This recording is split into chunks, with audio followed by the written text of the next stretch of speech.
in here, in this area, when you graze an area, you put stress on the plant. Yeah.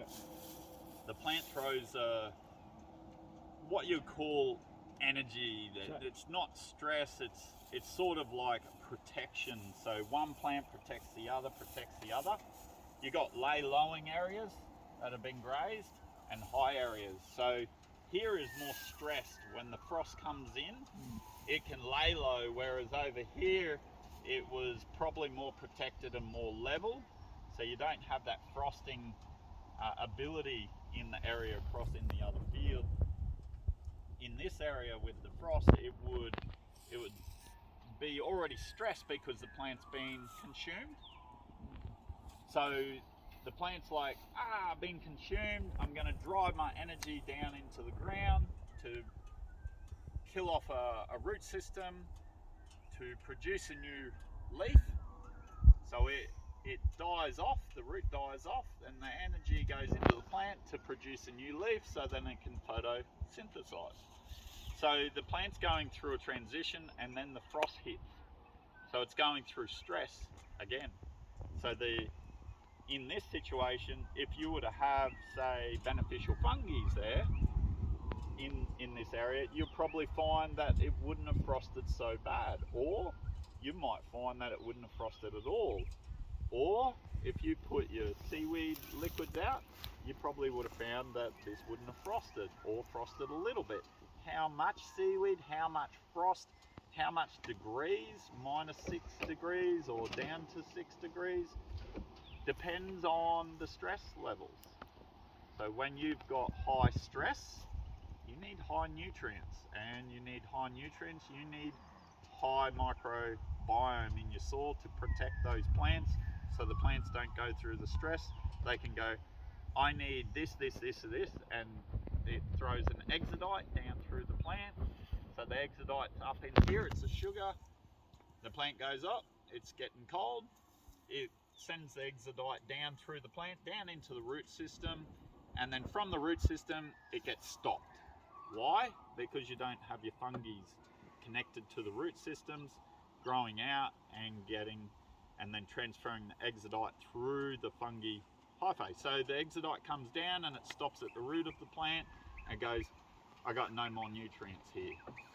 If you have the fungi in there, they will go down, the exodite will go down into the root, and it'll go out through the hyphae, which is a single root fungi root, into the mycelium network, which is multiple hyphae roots, single roots, all connected up.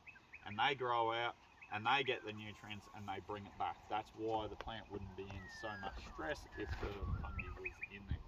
Now, if the soil was very depleted in nutrients and you had the fungi in there and it's still frosted, it's because the soils are so depleted in nutrients and the fungi's working to break down the minerals from the rocks in the ground, and it's in stress as well, trying to produce the nutrients back to that plant. So another option to that would be intensive grazing, getting more cow patties. I won't pick that one up, that's very fresh, very wet. But more cow patties in a square meter, and then the fungi will come up, and in the morning you'll come out and the fungi will be this little spider web looking over the top of the manure, and it will pretty much within a week and a half, it will break that down, put it back into the hyphae mycelium network. So hyphae, one root going into many roots of the hyphae, into the mycelium network, back to the root system of the plant, from the exodite that went down into the fungi, and then brought the exodite solution for the frosting or for the problem back to the root of the plant and back up into the plant. And in trees it can do it within 30 seconds. Within grass, within 5-10 seconds.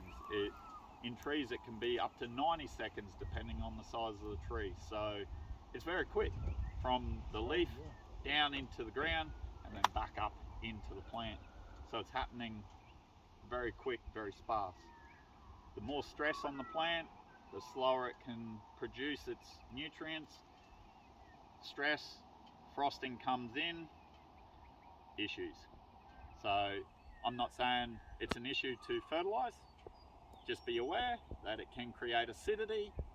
Go for it, fertilise. Make sure you get your fungi out in that field. Make sure you get your organic content up in that field.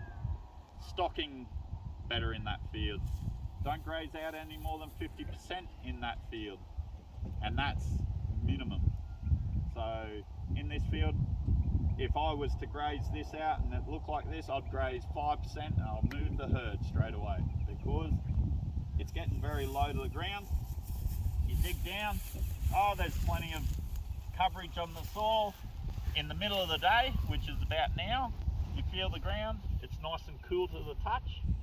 When you're touching it and it's nice and cool, it means your fungi and bacteria are alive, and you've done a really good job. So the family and property and grazing management in this system is top notch. It's doing really well for where they're currently at, and they can only get better. So well done.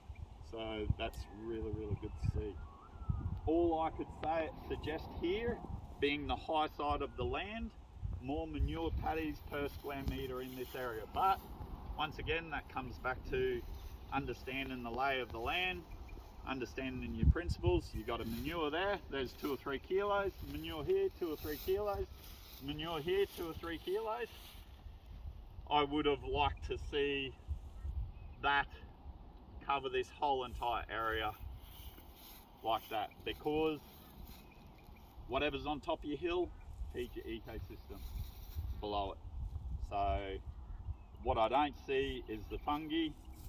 You could increase a little bit of your dung beetles. There's probably 4 or 5 dung beetles working on this currently, but once again, dung beetle love fungi and bacteria. So what I would be suggesting here is increase those aspects in the soils. You can do it through liquids, through applications, granular, powder, putting a biodiversity blend out. That would sort out the frosting issues in this property and in this location. So thank you for your time. We'll be back next week with another short video on soil humus rehabilitation.